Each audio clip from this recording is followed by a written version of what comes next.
God doesn't forgive anybody for anything? They wonder, well, how can that be true? Until they look behind the statement to the explanation. God does not forgive anyone for anything because forgiveness is not necessary. It's replaced in the process of divine balance with a more searingly powerful energy called understanding.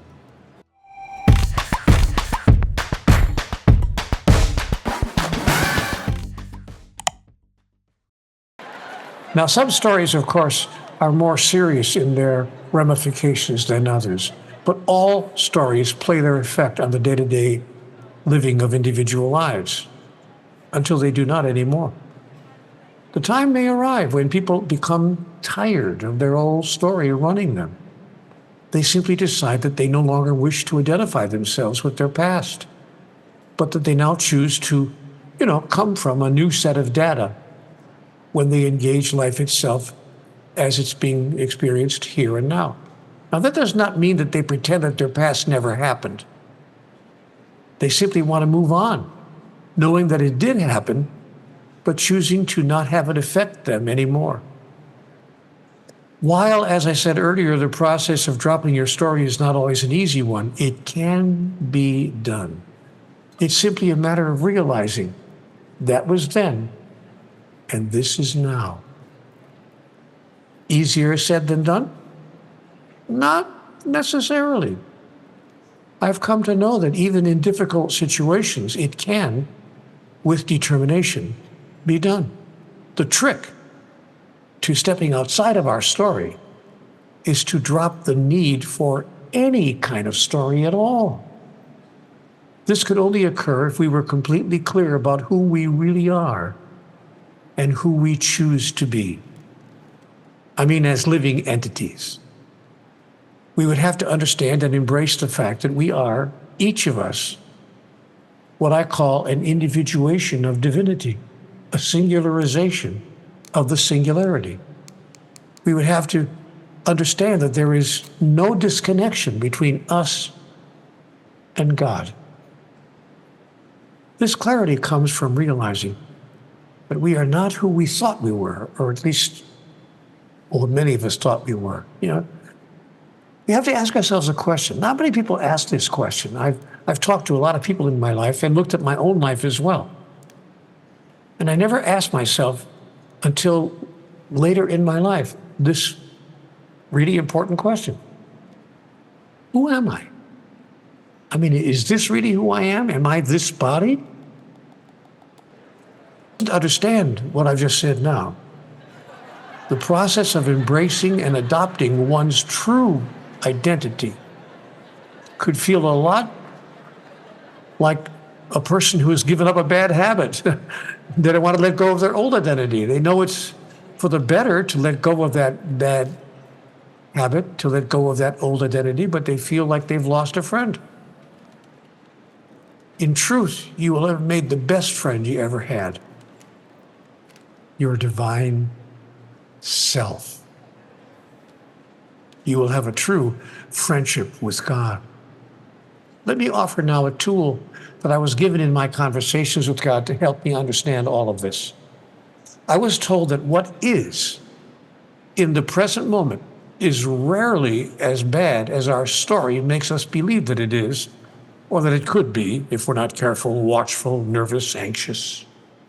You have to watch out. Life is going to recreate the past. Got to watch out. That's our past data working on us.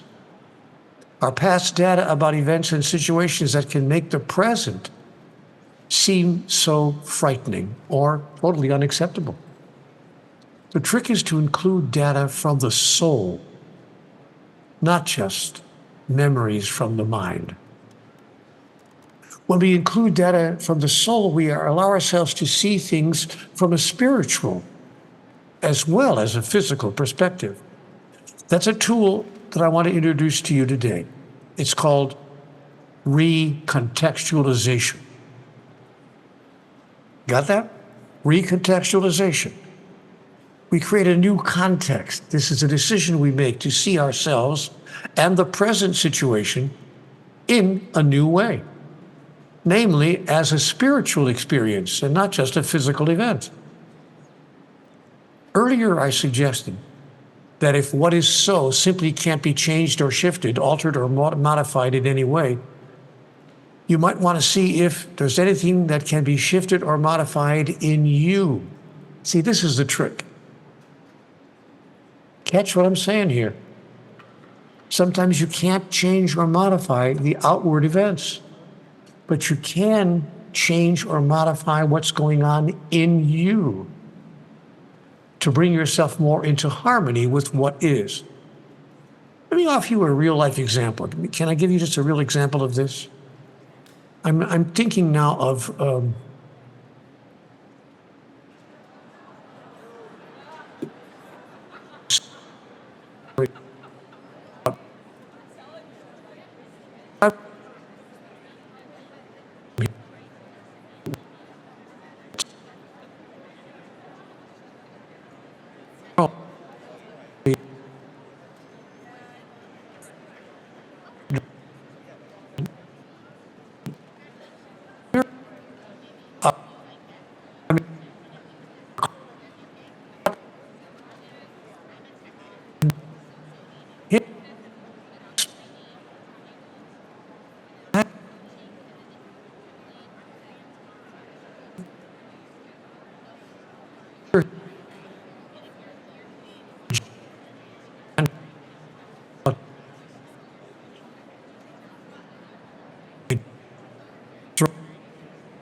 Guys, we are working.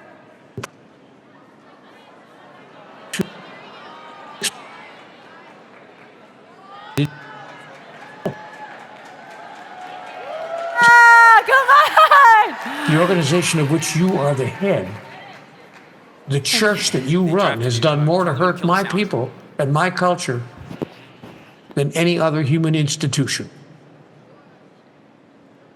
The Pope replied that he could never condone or approve of what the man did and hoped that others would never resort to such violence against anybody, but that given that the jailed man had experienced such a personal grievance, the Pope said he could understand why the man did what he did.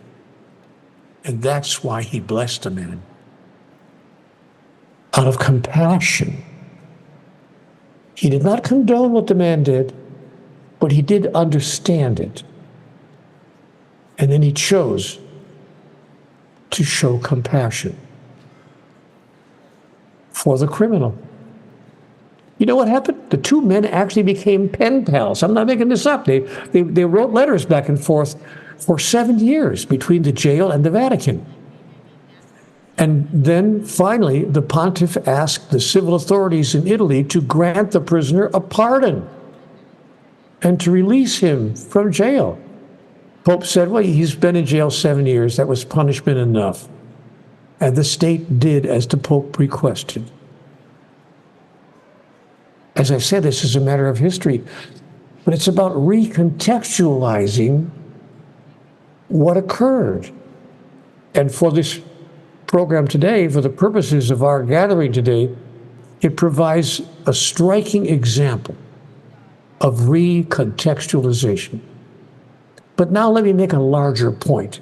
If you're following the story, you will remember that the Pope did not forgive the man in jail. He never said, I forgive you. He said, I understand.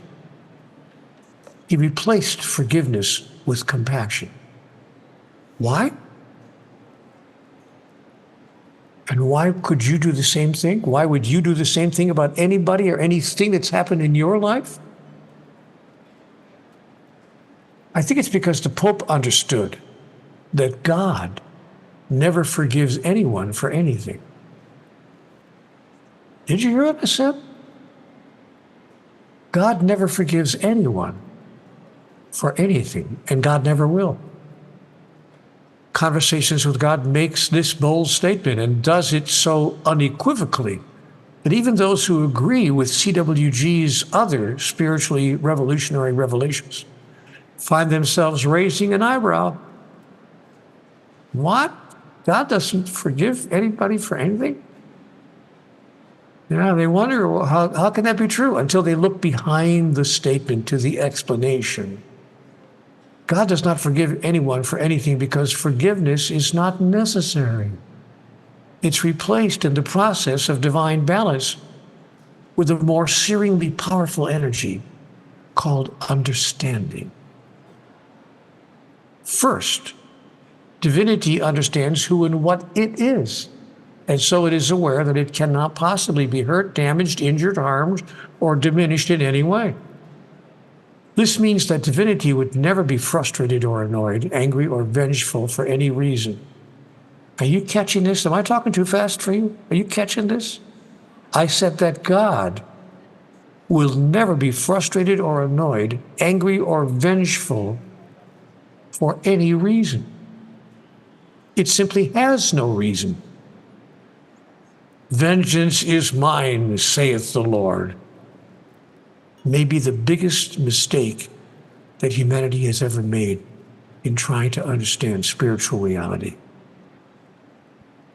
The second reason God doesn't forgive anybody is that God understands that most humans do not understand that we are, as I said earlier, individuations of divinity.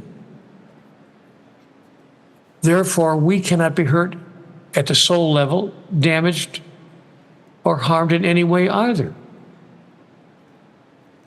Knowing that most of us don't understand this, God has no need to forgive us any more than we have a need to forgive a 2-year-old child for saying something or doing something that simply doesn't make any sense. If a 2-year-old child gets excited about reading her birthday cards, and then she reaches for the birthday cake and knocks over her glass of milk, spilling it all over the table and splashing it all over Grandpa's new suit, does Grandpa say to the child, "It's okay, sweetheart. Grandpa forgives you"? No, of course not. Because Grandpa understands that forgiveness is not even part of the equation. In fact, not only does Grandpa not forgive the child, Grandpa does something else quite extraordinary. He actually comforts the child in the moment of her dismay. This is, of course, exactly how God responds to us and how we are invited to respond to those who, to use a metaphor, spilled milk all over us. You know the old saying, there's no use crying over spilled milk. But you know the idea that we need to forgive adults, forget about 2-year-old child, the idea we need to forgive adults who are acting like 2-year-olds is based on the fact that we feel offended, damaged, or hurt by that person. And we feel that way because we don't know, or we are denying the reality of who we really are. We think we're this. This can be hurt. Your mind can be hurt. But your soul, who you really are, cannot be hurt, damaged, or harmed in any way. Just as we understand the child whose youth led to her mistake, so too do we see when we come from this place of deep understanding of who we are, that the exact same thing is true of the adults who are behaving like 2-year-olds around us and may have acted in hurtful ways with us. Understanding thus replaces forgiveness in the mind of those who have expanded their consciousness to include the awareness of the soul. The soul knows that nobody does anything inappropriate given their model of the world. Another astonishing statement that can change your entire story. Did you hear what I just said? Straight out of the pages of Conversations with God. Nobody does anything inappropriate given their model of the world. The trick, therefore, is to do what we can to change the model of the world being held by many of the people in the world. Now, again, to be clear, this does not mean that we condone all the past actions that have happened to us, things that have occurred that people have done to us. But this understanding can help us to release ourselves from the prison of our own story, because suddenly we understand how they could have behaved that way. All of us are capable of escaping the prison of our own story. It's what happens when we go with the soul by choosing to be out of our mind. We have to be out of our mind and get into our soul to escape our story. Now, not everyone will understand what I'm talking about here. In certain circumstances, some people might even say to us, "What, are you out of your mind?" And if you have truly taken control of how you wish to experience your life here and now, you may find yourself saying, "Yes, that's exactly what I am. I am out of my mind." The wisdom of the soul is what allows us to see the spiritual opportunity for growth in all that is happening. It gives us eternal perspective rather than a limited perspective of the mind, which has, after all, only the data of this particular lifetime on which to base its conclusions. The soul doesn't come to a conclusion. The soul comes to an awareness. These are two entirely different, indeed radically different perspectives. We see things in an expanded way when we're looking at things from the perspective of the soul. We are viewing the present moment from a hilltop rather than the valley floor. This view alters our perception dramatically. And it is our perception of every situation which creates our belief about that situation. And that belief is what creates our story. That belief produces our behavior. And our behavior, in turn, then produces our next experience. But we can change our experience when our perspective changes. And our perspective can change through the process of recontextualization that I've just shared with you. When you go with the soul, you may hear your soul tell you, "You are not your story. You are not your past. You are not what happened to you." This is true wisdom. The mind is not the repository of wisdom. The mind is the repository of knowledge, but knowledge and wisdom are not the same thing, as your life will demonstrate to you over and over again. As I've said, your soul holds the consciousness, awareness, and perspective of endless lifetimes, and therefore understands things the mind can barely comprehend.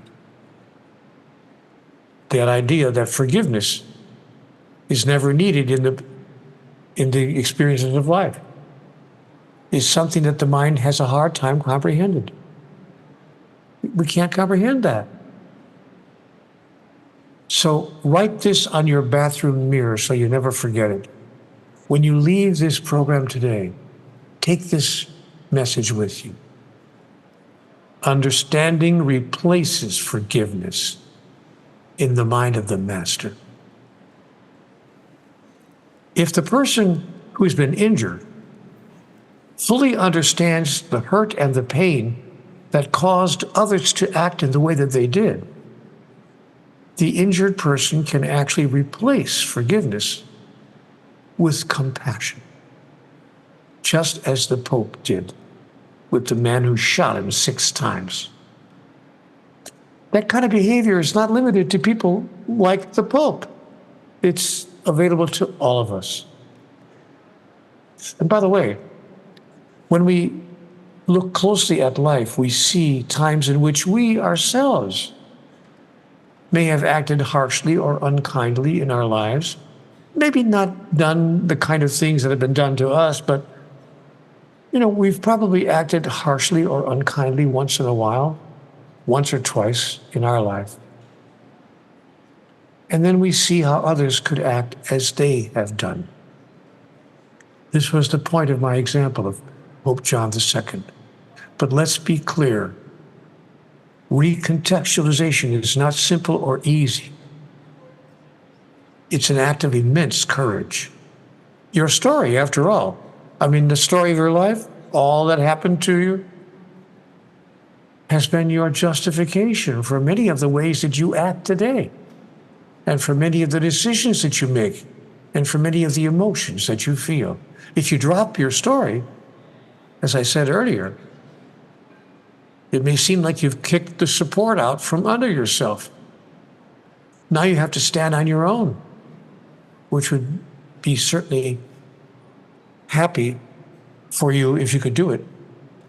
And you could do it. You could stand up for yourself if you didn't feel so injured. The truth is, you are not injured. You were injured, but you are not injured anymore.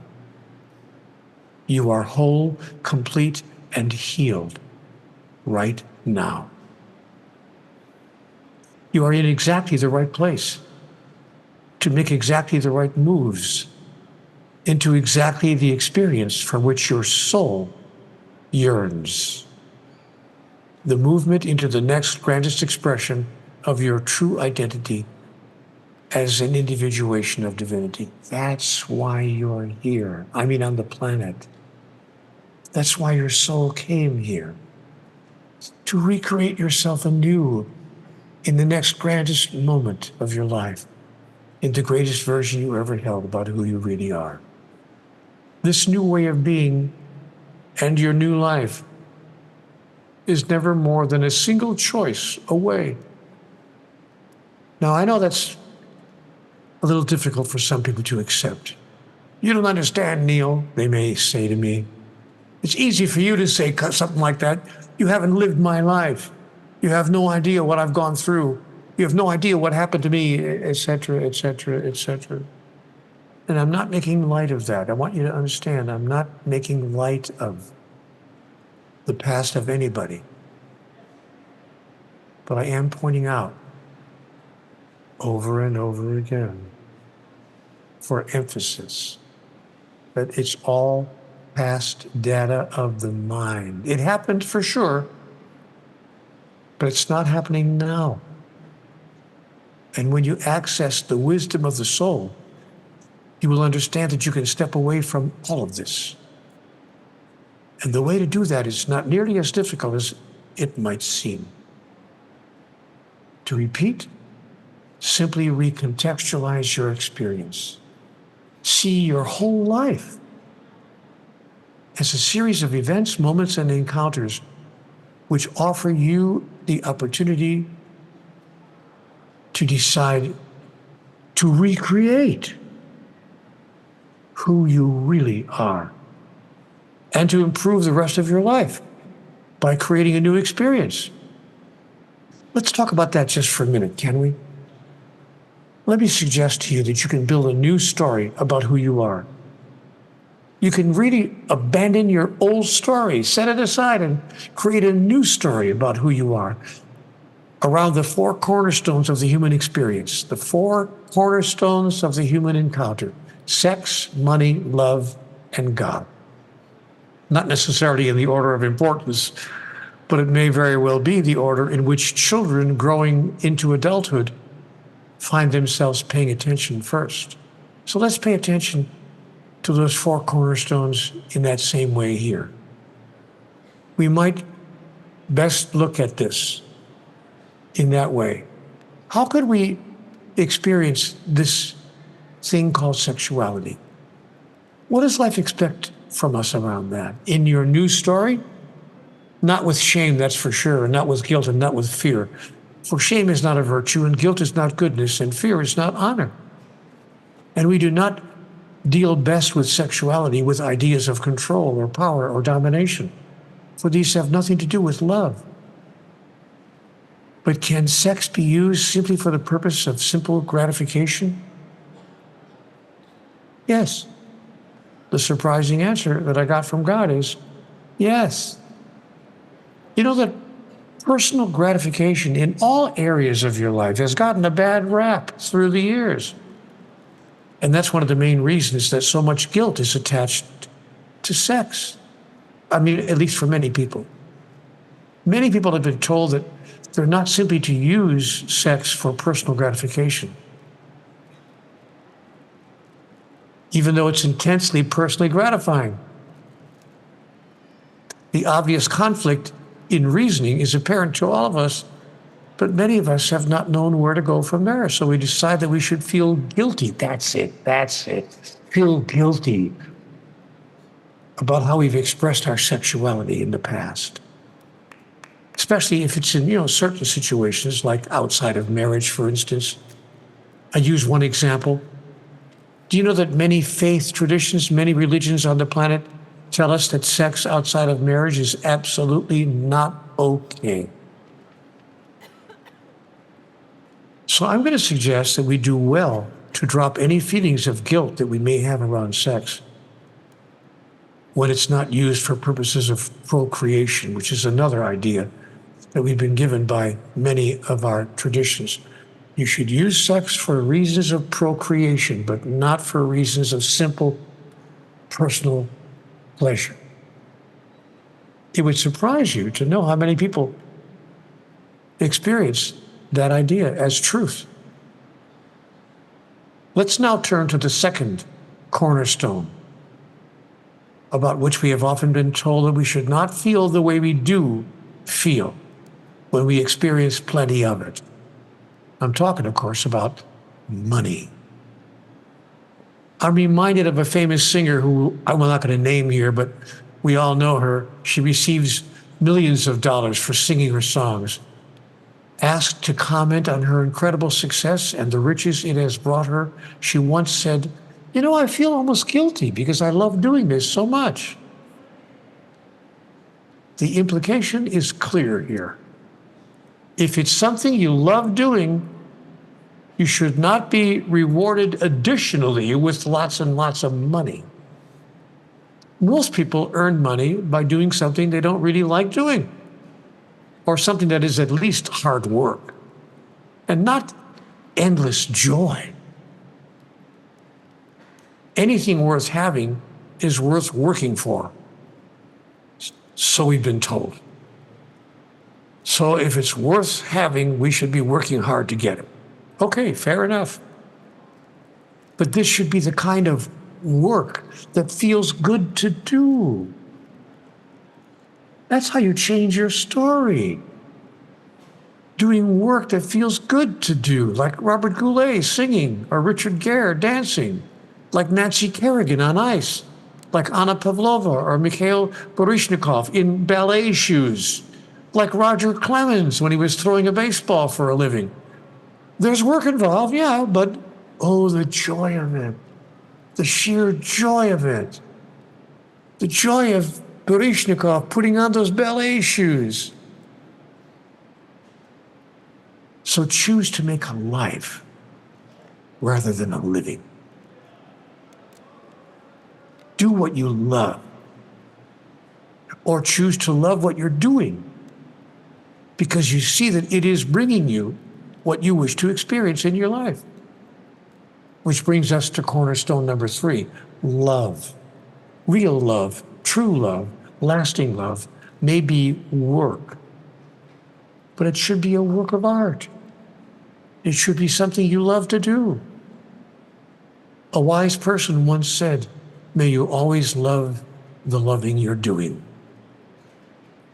So look today internally at your most important relationship right now, the one you're experiencing today.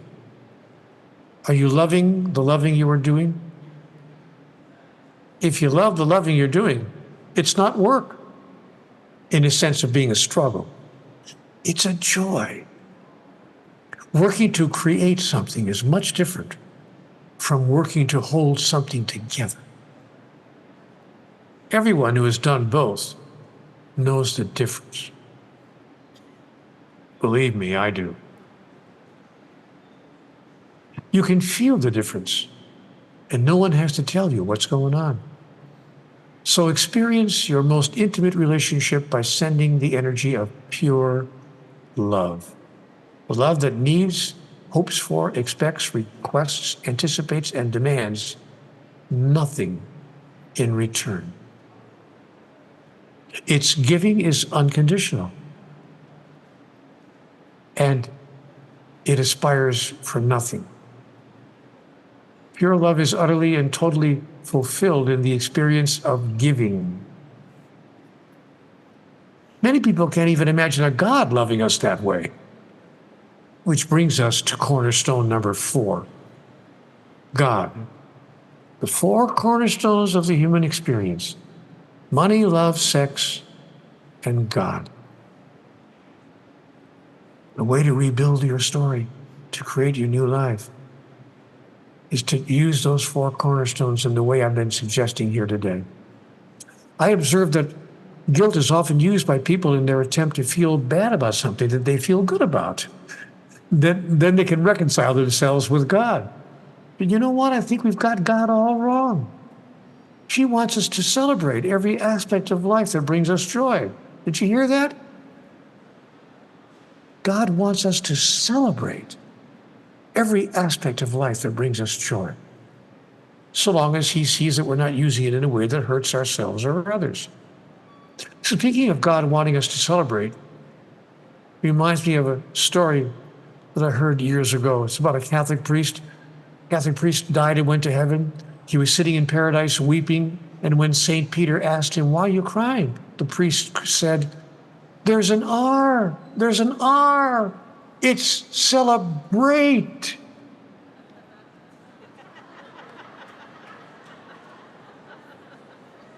So here is another tool.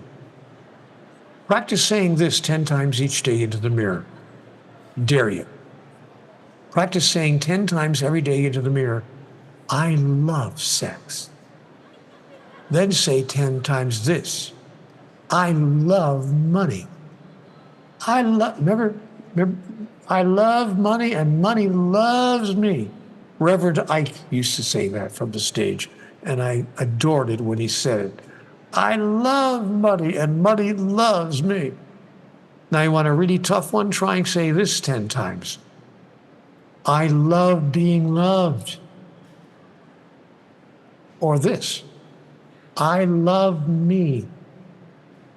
Say that 10 times in front of the mirror tomorrow morning before you do anything else.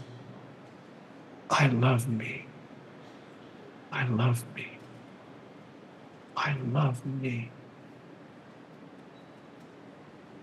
You think you can get away with that? Could you do it in front of somebody else without them calling you a narcissist? By the way, here are some other things you're not supposed to love in life. Practice loving them as well. Power, glory, fame, success, and winning. Had enough? Wait a minute. Here's the ultimate guilt. Many believe that you should feel the ultimate guilt if you feel that you are one with God. Isn't that interesting? All through your life, you've been made to feel guilty about the things you want the most. But here comes an important piece of information that I want to share with you today. It may be the most important piece of information you'll ever be reminded of. Loving something and wanting something are not the same thing. God told me something that shocked me in conversations with God. God said to me in the dialogue, "You may not have what you want, I said, what? What are you saying to me? And God replied, Neale, there's something you would do well to understand. You have to hear me now, Neale. Listen carefully. There's only one word in God's vocabulary. That word is yes. Put that little tidbit on your mirror at home. Write that. I mean, seriously, get a magic marker or a felt tip pen and write this on the mirror that you use every day to get ready for life. Write, God only says yes. So if you find yourself thinking, I want more money in my life, God will say, yes, that's true. And will make it come true for you, that you want more money in your life. If you say, I want more love in my life, I really want a partner, I want a perfect companion, God will say, yes, that's true. And will give you the experience of wanting that in your life. You getting the picture here? So as you speak it, as you think it, and especially as you feel it, so will it be done unto you. So I've been encountered many times by people who say, really, Neale, is that how it works? And I say, yes. Call forth the things you desire, but not by needing them or wanting them. Love is an attractor. Need and want is a subtractor. What you say you need in your life will be subtracted from you. What you say you love in your life will be added unto you. So desire sex in your life, not so that you can have more, but so that your beloved may have the greatest experience they ever had. Desire money in your life, not so that you can have more, so that your beloveds may have the greatest experience of money they ever had. Desire love in your life so that you can have more, but not so that you can have all of it, but rather so that your beloveds may have the greatest experience of love they ever had. In the universe of metaphysics, this is how manifestation works. I know you've already heard all of this. I know I'm just reminding you of this. These are things you already know. But I wanted to remind you of them anyway today, so that you could leave here today deciding to step into your true self, to step away from your story forever and ever and ever. Your old story of who you thought you were, and stepping into your new story of who you choose to be, and share it with all those whose lives you touch. That's how to escape your old story. I could, of course, be wrong about all of this, but I don't think so. Thanks for giving me a chance to share these thoughts with you.